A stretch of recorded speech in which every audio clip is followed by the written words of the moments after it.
Әлемдегі ең жалқау ата-аналар мен үй жануарларының иелерінен бастап жаттығуды жек көретін, бірақ сәнқой адамдарға дейін.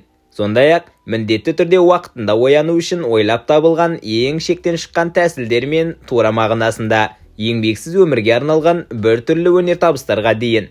Бұлар жалқаулықты жаңа деңгейге көтерген адамдар. Сәлем достар, сіздермен бетпейді анасы. Бүгін мен сіздерге өте қызықты видеоларды назарларыңызға ұсынғым келіп тұр. Мысықтар лазер көрсеткішінің жарығына қарсы тұра алмайды. Ал көпшілігі жақсы секіре алатындықтан аздап дәлдеп бағыттасаң болды, міне, өзіңнің автоматты жарық сөндіргішің дайын. Бұл әке үшін ата-аналық міндеттер тым ауыр болып кеткен сияқты. Сондықтан ол диваннан тұрмай-ақ баласын көңілдендірудің креативті жолын тапқан. Жалқау көрінуі мүмкін, бірақ бұл ата-аналық инженерияның тиімді үлгісі. Мен бұған қарсы емеспін. Тамақ жеткізуді алу үшін төменге түспеу мақсатында кейбір адамдар аздаған энергияны үнемдеудің тамаша айласын ойлап тапқан. Тіпті ол үшін де қошеметте алған. Міне, нағыз тапқыр жалқаулық. Бұл сурет аса жоғары деңгейдегі жалқаулық па, әлде таза гениалдылық па? Өзім де білмеймін. Жақын жерде орындық тұрғанда ешкім кезекте тұрғысы келмейді. Сондықтан аяқ киіммен кезекке тұру жүйесі ақылды шешім сияқты. Таиландтағы бұл адамдар болашақта өмір сүріп жатқандай. Ал студенттік жаттаханаға кірсеңіз, есікті ашық ұстаудың талай айласын көресіз. Қасықтан бастап бүктелген кардонға дейін. Есікті тіреу үшін қолданылмаған зат кемде кем. Бірақ олардың ешқайсысы қаптабасынан да шығарылмаған есік тірегі сияқты жалқау немесе ақымақ емес. Оны алып тастау шынымен соншалықты қиын болды ма? Ал келесі адам тиімділікке деген құштарлығын қауіпсіздікке немқұрайлылықпен ұштастырған. Өйткені бір уақытта әрі бала, әрі ит қарау өте шаршататын іс. Ит жүгіріп кетпесеген деп үміттенейік. Әйтпесе, қатты басы айналған сәбидің құсығын тазалауға күш жұмсауға тура келеді. Үй иелері ұқыптылығымен аты шықпаған, бірақ бұл жағдай үй иесінің классикалық қулығын жаңа деңгейге шығарған. Қабырғадағы жәндіктерді алып тастауға ерінгендіктен оларды бояп тастаған. Ал депозиттен де қомақты сома ұстап қалған болар. Тіпті ең қарапайым істер. Мысалы, кесені алып бір жұтым ішуде жалқаулар үшін жеңілдетілген. Бұл суреттегі жігіт ең керемет сабанды ойлап тапқан болуы мүмкін. Бірақ досының бет сипауы бәрін айтып тұр. Ал мына қыз тіпті ұйықтап жатып та ішіп жатыр. Қызық, жалқау көп міндеттілік шығар. Егер аяқ киім кию үшін де қозғалу қиын болса, бұл идея сізге арналған. Басқа бөлмеге барып, аяқ киім алудың орнына, бұл адам оларды інісінің радио басқарылатын көлігімен өзіне жеткіздірген. Енді тек оларды киюге күш табу керек. Егер сіз жалқаулығын мойындайтын адаммен дос болсаңыз, туған күніңізде көп нәрсе күтпегеніңіз жөн. Мысалы, мына туған күн тортына қараңыз. Қазір өте танымал. Кейбіреулер Рождествода осындай сән салтанатты безендірулер жасайды. Ал көрші үй жарысқа түспей, мынадай әзілқой жазу іліп қойған. Тамаша жауап. Ақылы жасау көп уақытпен күшті, әрі кемінде 3 қар домалағын қажет етеді. Ал мұны жасаған адам қар домалатуға тоңған сияқты. Көмірмен сәбізді бақша орындығына қойып, сонымен бітірген. Тіпті шарфта қоспаған. Қаншалықты күлкілі, иә? Жалқаулығы сонша, аққаланың өзі жатып қалған. Бұл әйел рейстегі ең жалқау жолаушы болған шығар. Бірақ мұның керемет саяхат айласы екенін мойындамасқа болмайды. Міне, жалқаулықтың гениалдылықпен шектесетін тағы бір мысалы. Неге сағаттап шебер бойымен жүресің? Егер көгал шапқышты бағанаға байлап қойсаң, өзі айналып шауып шығады. Әрине, бір күні босап кетіп, көшеде қорқынышты шабу жорғын бастамайынша. Бұл таңғаларлық көріністер мен көрген ең сорақы жалқаулық мысалдарға шығар. Нәжіс, немесе жолдағы өлексені қолмен ұстау ешкімге ұнамайды. Бірақ оны бояп тастау, одан қашудың шектен шыққан түрі. Дегенмен, әділін айту керек. Сызықтары төп түзу. Дәретханада тұрып зәр шығару бұл жігіт үшін тым қиын болған сияқты. Ол отырып алу үшін орындыға келген. Егер отырып жасауға болатын арнайы зат бар екенін білсе ғой.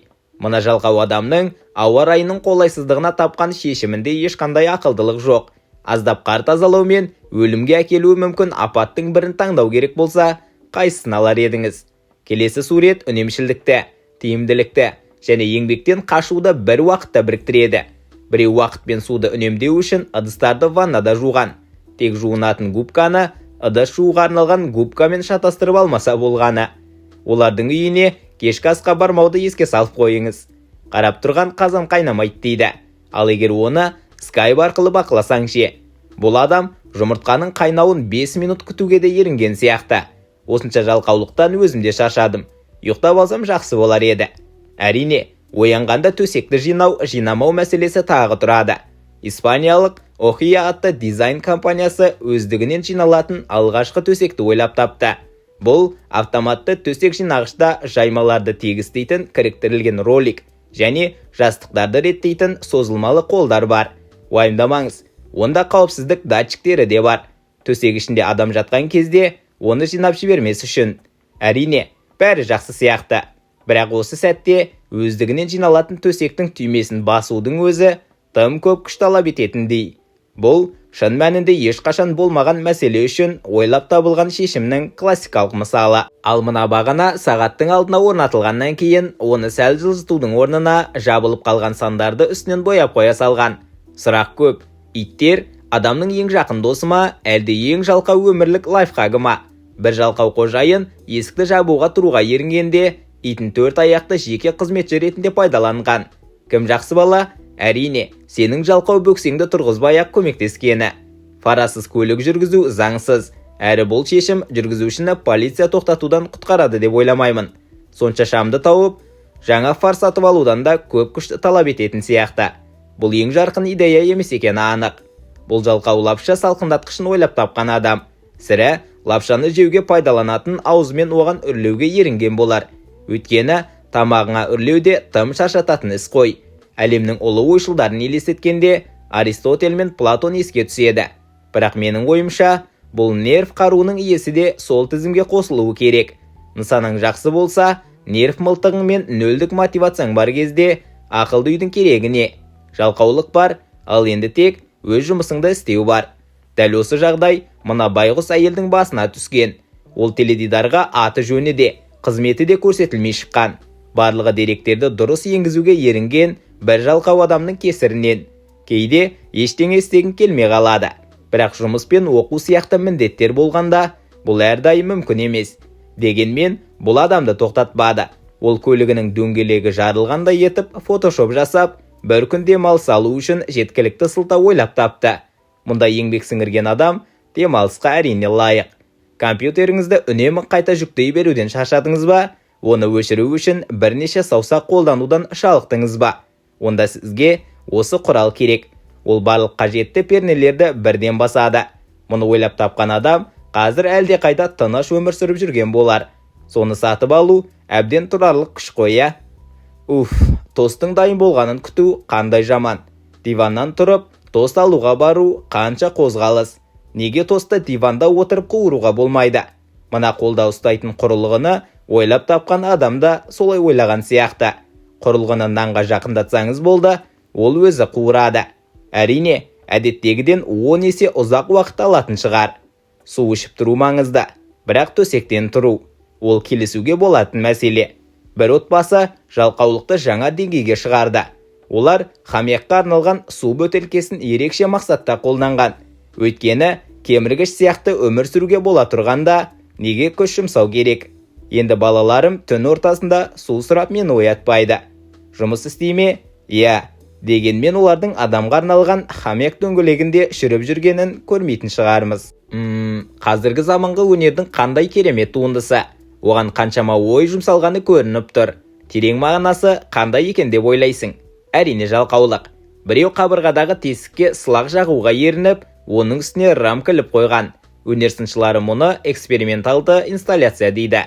Ал мен оны сылақ пастасын сатып алуға еренгендік деймін. Шынымды айтсам, нағыз заманауи өнерден қатты айырмашылығы жоқ сияқты. Мен жатып кітап оқығанды жақсы көремін. Бірақ кітапты жақсы көру үшін бас көтеруді жек көремін. Мәселе емес, шешімі бар. Бір жалқау Lazy Bus деп аталатын оқу көзілдірігін ойлап тапқан. Онда айнасы бар. Сондықтан басыңды қимылдатпай-ақ кітапты көре аласың. Жалқау болу қаншалықты оңай. Көрдіңіз бе? Айтпақшы, маған бұл ұнады. Азық-түлік сатып алу ересек өмірдің жалықтыратын міндеттерінің бірі. Ал соның үлкен бөлігі арбаны дұрыс пайдалану.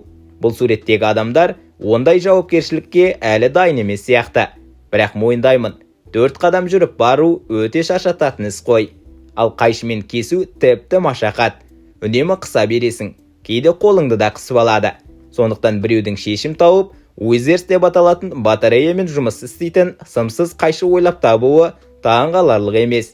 Ол кәдімгі қайшымен кесілетін заттарды аз күш жұмсап қияды. Дәмді ас ішіп болған соң, алдыңда жиналып қалған ыдыстарды көруден асқан жаман сезім жоқ. Бақытына қарай, мына адамның бөлмесі қызық шешім тапқан. Лас ыдыстарды әр жолы жуудың орнына, оларды бір жолы қоқысқа тастап отырған. Осымен біздің қызықты бейнеміз осымен аяқталды. Арнаға жазылып, қоңыраушаны басып қоюды ешқашан ұмытпаңыз. Көргендеріңізге көптен көп рахмет.